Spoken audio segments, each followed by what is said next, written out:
Hello dear student, কেমন আছো? আশা করি প্রত্যেকে ভীষণ ভালো আছো। আজকে লম্ববিদ্যা শঙ্কু চ্যাপ্টারে কোষে থেকে 16 তিনের দাগের অঙ্কটা করব। প্রথমে দেখবো অঙ্কটা কি বলেছে।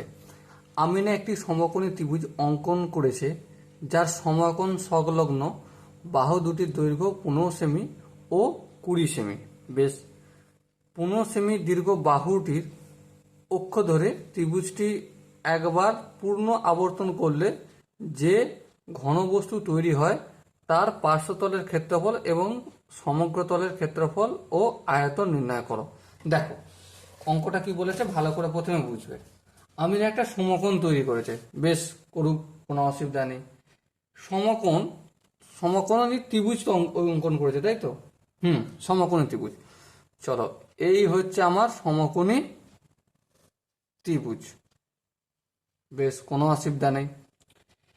এবার কি বলেছে যে সমকোণী বাহু দুটো সংলগ্ন বাহু, এইটা হচ্ছে আমার 90 ডিগ্রি, এটা হচ্ছে সমকোণ। এর সংলগ্ন বাহু কোনটা?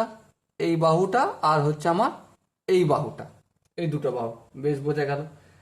এবারে 15 সেমি বাহুটিকে অক্ষ ধরছি এই 15 সেন্টিমিটার বাহুটাকে। এইটা হচ্ছে কত? 15 সেমি। তাহলে অপর যেটা থাকলো সেটা কত হলো? 20 সেমি হলো। বেশ, এইটা কক্ষ ধরে কি ঘোরাচ্ছি, ঘুরিয়ে একটা কি অঙ্কন করছি? সেম একটা সমকোণী ত্রিভুজ নয়, লম্ববৃত্তাকারেই শঙ্কু অঙ্কন করিয়ে দিলাম। এই অক্ষটাকে ধরলাম, 15 সেন্টিমিটার যে বাহুটা রয়েছে না, এই অক্ষটাকে ধরে এইভাবে ঘুরিয়ে দিলাম, ঘুরিয়ে এই লম্ববৃত্তাকার শঙ্কুটা অঙ্কন হলো। এবারে কি বলেছে যে এই শঙ্কুটার একটা হচ্ছে সমগ্র তলের ক্ষেত্রফল, একটা হচ্ছে পার্শ্বতলের ক্ষেত্রফল, আর একটা হচ্ছে আয়তন।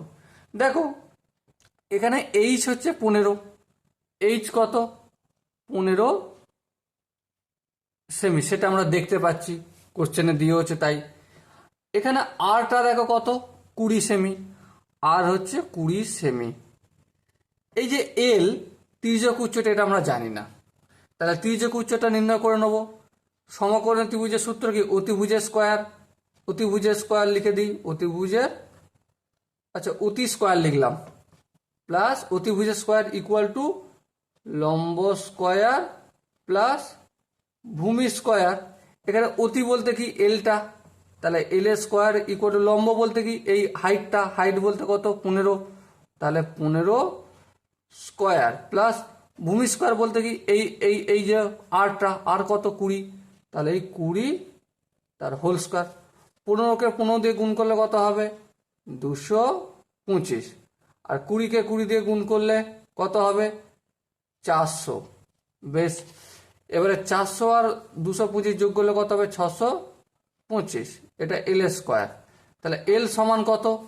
এই 625কে রুট করে দেবো। 625কে যদি ভাঙি কত আসবে? 25 ইন্টু 25, তাহলে দুটো 25 থেকে একটা 25 বের হয়ে আসবে। তাহলে এল কত পেলাম আমরা? অনলি 25। চলো, এল এর মানটাও পেয়ে গেলাম, 25 সেমি, এটা লিখে দিলাম। ওকে, কোনো অসুবিধা নেই। এবার কি কি জানতে হয়েছে? পার্শ্বতলের ক্ষেত্রফল। পার্শ্বতলের সূত্র কি জানি? পার্শ্বতলের সূত্র এখানটা লিখে দেবে, পার্শ্বতলের ক্ষেত্রফল সমান পার্শ্বতলের ক্ষেত্রফল। ক্ষেত্রফল এই লিখলাম, হাতে লেখা খুবই খারাপ, ঠিক আছে, পাই আর এল। ওকে, এত বর্গ একক। ক্ষেত্রফল মানে বর্গ একক হবে। পায়ের মান কত? 22/7 ইন্টু আর, আর এর মান কত? 20, দেখো বলে দিয়েছে বইতে। বেশ, এল এল আমরা 25 বের করে নিয়েছি। তাহলে কি? এত বর্গ সেমি। এবার ক্যালকুলেশন করে দেখবো। দেখো এখানে কাটাকাটি তো যাচ্ছে না, তাহলে যদি কাটাকাটি না যায় 3টেকে গুণ করব, 22-এর সঙ্গে 20-কে, আবার তার সাথে 25-কে। কিন্তু সব থেকে সহজ হবে 25-এর সঙ্গে 20-কে গুণ করলে। 25-কে 2 দিয়ে গুণ করলে কত হয়? 50, আর এই শূন্যটা বসে গেল, ইন্টু 22। বেশ, এত বর্গ সেমি। আচ্ছা, এবার দেখো 5-কে যদি 22 দিয়ে গুণ করি, আচ্ছা দুটো শূন্য তো রয়েছে, এই দুটো শূন্য লিখে দিলাম। 5 দুগুণে 10-এর শূন্য, 5 দুগুণে 10 আর 2 12/7। বেশ, বোঝা গেল। 5 দুগুণে 10, 5 দুগুণে 10 আর 2 কেন 12 হবে? 11 হবে তো, এক তো হাতে, তাই না? 5 দুগুণে 10 শূন্য, হাতে থাকে 1, 5 দুগুণে 10 থাকে 11 হবে। বেশ, এবার এটা 7 দিয়ে ভাগ করব, চলো করে দিই। তাহলে 1 1 0 0 0, 7 1 কত? 7, 7 কত? 11, 7 8 9 10 11, 4 হবে। এই শূন্যটা নামবে, এই শূন্য নামলো। 5 7 কত হয়? 35 হবে। বেশ, 35 কত? 40 কত? 5 দিতে এই শূন্যটা নামবে, এই হলো। 7 7 কত হয়? 49 49, 9 কত? 10, 1 দিতে। এবারে এই শূন্য নামবে, এই নামলো। 7 1 7, এই 7 নামলো। 7 কত? 10, 1 দিতে, এই 3 দিতে।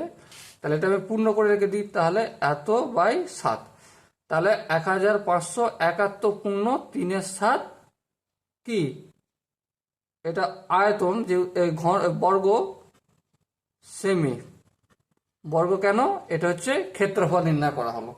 তাহলে 1571 পূর্ণ 3-7 বর্গ সেমি হচ্ছে পার্শ্বতলের ক্ষেত্রফল। এবার দেখো, পার্শ্বতলের ক্ষেত্রফল কি আমাকে নির্ণয় করতে বলেছে? শুধু না, এর সাথে আর কি নির্ণয় করতে বলেছে? সমগ্র তলের ক্ষেত্রফল। তাহলে অতএব সমগ্র তলের ক্ষেত্রফলের সূত্র কি?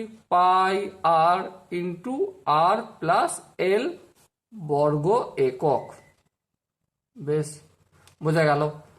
পায়ের মান কত? অবভিয়াসলি 22/7। আর এর মান কত? বইতে বলে দিয়েছে, দেখো 20। এখানে আর আর বলতে 20, আর এল বলতে কত? এল বলতে আমার 25। বেশ, তাহলে কি হলো? 22 গুণিতক 20 গুণিতক আর 20 আর 25 যদি আমি যোগ করি কত হবে? অবভিয়াসলি 45 হবে, আর 7 হলো। ওকে, বোঝা গেল। এবার দেখো, এবারে সিম্পলি গুণ করতে হবে। আমি 20-কে 45 দিয়ে প্রথমে গুণ করব। 20-কে 45 দিয়ে গুণ করলে 45-কে 2 দিয়ে গুণ করে 90 হয়, এই 900 হয়ে গেল। তারপর আমি 22 দিয়ে গুণ করব, চলো পরের লাইনে করব। ঠিক আছে, এবার দেখো 9 দুগুণে 18 8, 9 দুগুণে 18 একে 19, আর এই একটা সংখ্যা দুটো শূন্য, একটা শূন্য দুটো শূন্য বসে গেল, 7। এবার আমি কি করবো? এটা সিম্পলি ক্যালকুলেশন করে দেবো, 7 দিয়ে ভাগ করে দেবো। কত পূর্ণ আসে কি দশমিক আসে দেখা যাক। 7 দুগুণে 14, এবার 4 করে দেয় 9, 5 দিতে 8 নামলো। 7 8 56, 6 করে দেয় 8, 2 দিতে একটা শূন্য না পাই। এবারে 7 দুগুণে 14, 4 করে দেয় 10, 6 দিতে বাকি একটা শূন্য নামিয়ে দিই। ঠিক আছে, এবার দেখো 7 7 8 56, 5 10 56, 6 করে দেয় 10, 4 দিতে। তাহলে এটা কি 4টা কোথায় যাবে? এই উপরে 7টা নিচে, এত বর্গ সেমি। তাহলে সমগ্র তলের ক্ষেত্রফল আমি নির্ণয় করলাম, এখানে পার্শ্বতলের ক্ষেত্রফল নির্ণয় করলাম। পড়ে রইল কি? আয়তন। দেখো, আয়তনের সূত্র কি আমি জানি, বলো। আয়তনের সূত্র 1/3 পাই আর স্কোয়ার এইচ। 1/3 আমরা তো জানি, পাই মানে হচ্ছে 22/7 আমরা জানি। আর আর মানে বই বলে দিয়েছে কত? 20 গুণিতক 20, আর স্কোয়ার মানে দুবার লিখবো। এইচ সেটাও বলে দিয়েছে 15। ওকে, তাহলে কাটাকাটি করবো আমি, চলো কাটাকাটি করি। 3 5 15। বেশ, বাকি কি রইলো? দেখো, এই 20-কে এই 20 দিয়ে গুণ করলে 400 হবে। 400-কে আর এই পাশে দিয়ে গুণ করলে কত হয় একটু দেখে নিই। দেখো এখানটা দেখে নিই, 4 5, এখানে দুটো শূন্য, 4 5 20, আর এই দুটো শূন্য। তাহলে কত হলো? 2000 ইন্টু 22/7। এবারে 2000 ইন্টু 22/7, এটাকে যদি আমি ক্যালকুলেশন করি তো 2 দুগুণে 4 হবে, আর এই 2 দুগুণে 4/7। এখানে একটা দুটো শূন্য, 3টে শূন্য, 1 2 3টে শূন্য। এবারে কাটাকাটি করবো, 4 4 0 0 0, অনেকটা বড় হবে। 6 7 কত হয়? 42 হবে। 2 করে দেয় 4, 2 দিতে শূন্য হলো। 7 দুগুণে কত হয়? 14 হবে। 4 করে দেয় 10, 6 দিতে এবার এই শূন্য নামবে। 7 8 8 56, 6 করে দেয় শূন্য, 4 দিতে এবারে এই শূন্যটা নামিয়ে দেবো। 5 7 কত হবে? অবভিয়াসলি 35 হবে। 40 থেকে 35 বিয়োগ করলে কত হবে? 5 হয়। তাহলে এই 5টা উপরে চলে গেল, আর এই 7টা নিচে, এত ঘন সেমি। ওকে, তাহলে দেখো 3টি উত্তর চেয়েছিল। আয়তন চেয়েছিল কত? আয়তন চেয়েছিল, আয়তন নির্ণয় করলাম। কত আয়তন বের হয়েছে? 6285 পূর্ণ 5/7 ঘন সেমি। সমগ্রতলের ক্ষেত্রফল বের করছি, কত হয়েছে 2828 পূর্ণ 4/7 বর্গ সেমি। আর হচ্ছে পার্শ্বতলের ক্ষেত্রফল চেয়েছে, পার্শ্বতলের ক্ষেত্রফল হচ্ছে 1571 পূর্ণ 3/7 বর্গ সেমি। ওকে, সো আশা করি তোমরা 3-এর দাগে সমস্ত অঙ্কটা বুঝতে পেরেছো। চলো এরপর আমরা নেক্সট সেশন দেখা হচ্ছে।